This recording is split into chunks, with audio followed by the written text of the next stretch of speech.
दोस्तों S-400 के payment problems को फाइनली सॉल्व कर दिया गया है। अगर आप न्यूज की बात करें तो जैसा आप देख सकते हैं दोस्तों, यहां पे रशिया ने S-400 सिस्टम जो भारत के लिए फ्रीज कर दिया गया था, अनफ्रीज कर दिया गया है और इसके लिए एक नया इनोवेटिव रास्ता ढूंढा गया है।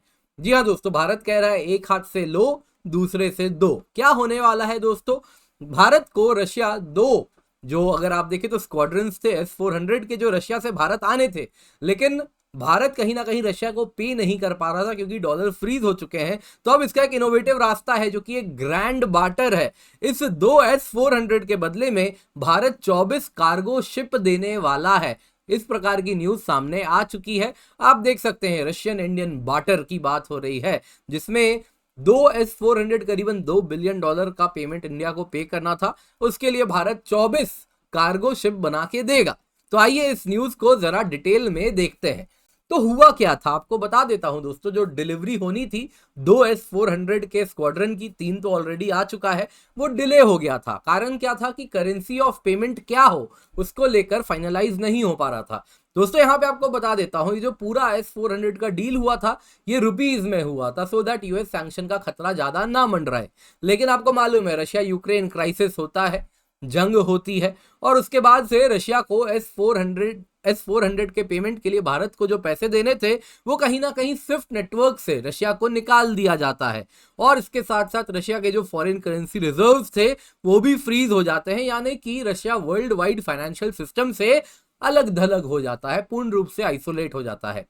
अब इंडिया क्या करे, इंडिया कह रहा था अगर मैं डॉलर में पे करता हूं रशिया को S-400 के लिए तो उसके ऊपर सेकेंडरी सैंक्शंस हो सकते हैं, और इसका डर भी था। इसके सिवा इंडिया रूबल्स में ट्रांजैक्ट करने से बच रहा था। कारण क्या था, जैसे ही अगर आप देखें तो रशिया का जो रूबल था, कहीं ना कहीं रशियन इकोनॉमी को जब इंटरनेशनल फाइनेंशियल सिस्टम से निकाल दिया गया था, तो कहीं ना कहीं रशिया पे ऐसे आरोप लग रहे हैं कि वो रूबल को आर्टिफिशियली इन्फ्लेट कर रहा है, जिस वजह से इंडिया को डर था कि अगर हम रूबल में पे करते हैं तो कहीं ना कहीं आप अगर देखें तो जो रीजनेबल रेट में हमें रूबल्स नहीं मिलेंगे, जो रूबल की एक्चुअल कीमत होनी चाहिए उससे कई गुना अधिक हमको देना पड़ेगा।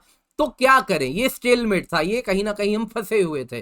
तो अब इसका एक इनोवेटिव तरीका निकाल लिया गया है। क्या है तरीका, सोल्यूशन ये है दोस्तों, इंडिया ने कहा है कि भाई तुम्हारे जो S-400 हम खरीद रहे हैं तुमसे, उसके लिए तुमको रुपीस देंगे। रशिया कहता है हम इन रुपीस का करेंगे क्या, हमारे लिए कोई इस्तेमाल नहीं है, ऑलरेडी हमने काफी कंपोनेंट ऑफ जो रशियन ऑयल लिया है उसके बदले में भी रुपीस दिया है, और रशिया यही कह रहा है हम करे तो करे क्या इन रुपीस का।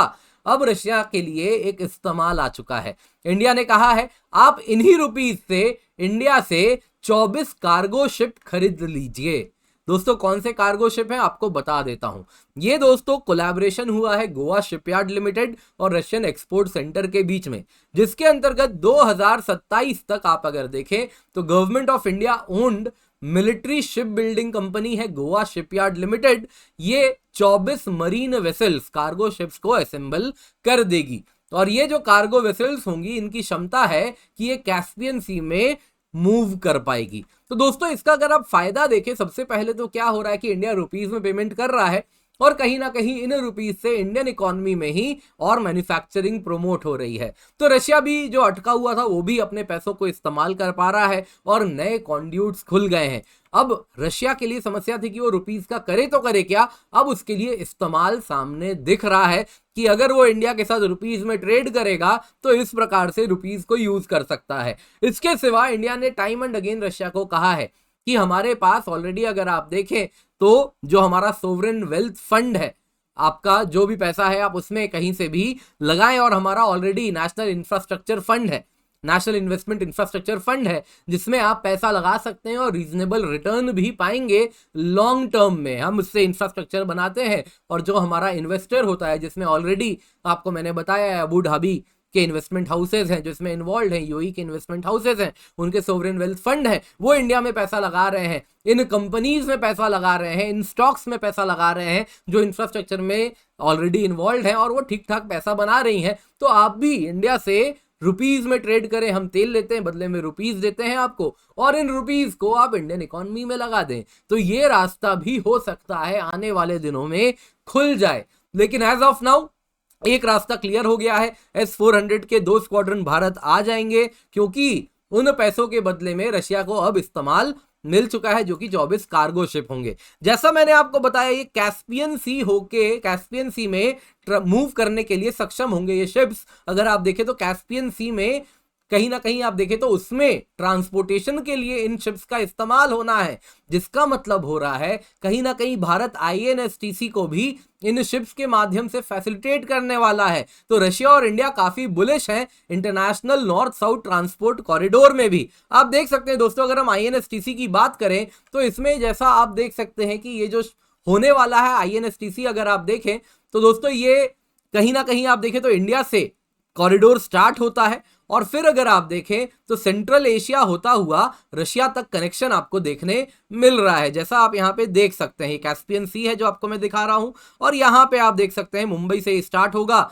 ईरान के पोर्ट में जाएगा चाबहार, और दूसरा बंदर अब्बास भी है, और वहां से अगर आप देखें तो आगे होता हुआ इस प्रकार से कैस्पियन सी रूट ले सकता है। दूसरा अगर आप देखें तो अजरबैजान या फिर अर्मीनिया के रूट से रशिया जाएगा। इसी में अगर आप देखें तो इसके दो रूट्स आपको देखने मिलते हैं, जैसा आप यहाँ पे देख पाएंगे। इसको ध्यान से देखिए, जैसा आप यहाँ पे देख सकते हैं, यहां पे आप देख सकते हैं दोस्तों, यहां पे चाबहार पोर्ट, यहां पे बंदर अब्बास पोर्ट, मुंबई से शिप जाएगी बंदर अब्बास या चाबहार, और यहां से लैंड रूट या रेल रूट के थ्रू तेहरान होते हुए जाएगी। तेहरान से आगे कैस्पियन सी होते हुए आप देखें तो ये रशिया जा सकता है, या फिर ये बाकू होता हुआ लैंड कॉरिडोर से ही अस्त्राखान होते हुए रशिया जा सकता है। तो इसके तरफ भी इशारा सामने देखने मिल रहा है कि INSTC को लेकर भी दोनों ही देश बहुत बुलिश है। तो इंडिया के लिए अगर आप देखें तो एक रूट यहां से India middle east European economic corridor बन रहा है कुछ इस प्रकार से, और दूसरा कॉरिडोर INSTC भी बन रहा है। इसके सिवा चेन्नई व्लादिवोस्टोक कॉरिडोर भी है, जो कि काफी स्ट्रॉन्ग रोल आपको आने वाले दिनों में देखने मिलेगा।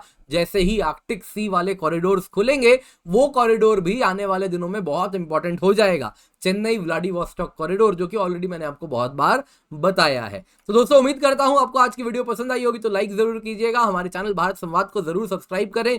बाकी आप इस डेवलपमेंट के बारे में क्या सोचते हैं हमें कॉमेंट्स में जरूर बताएं।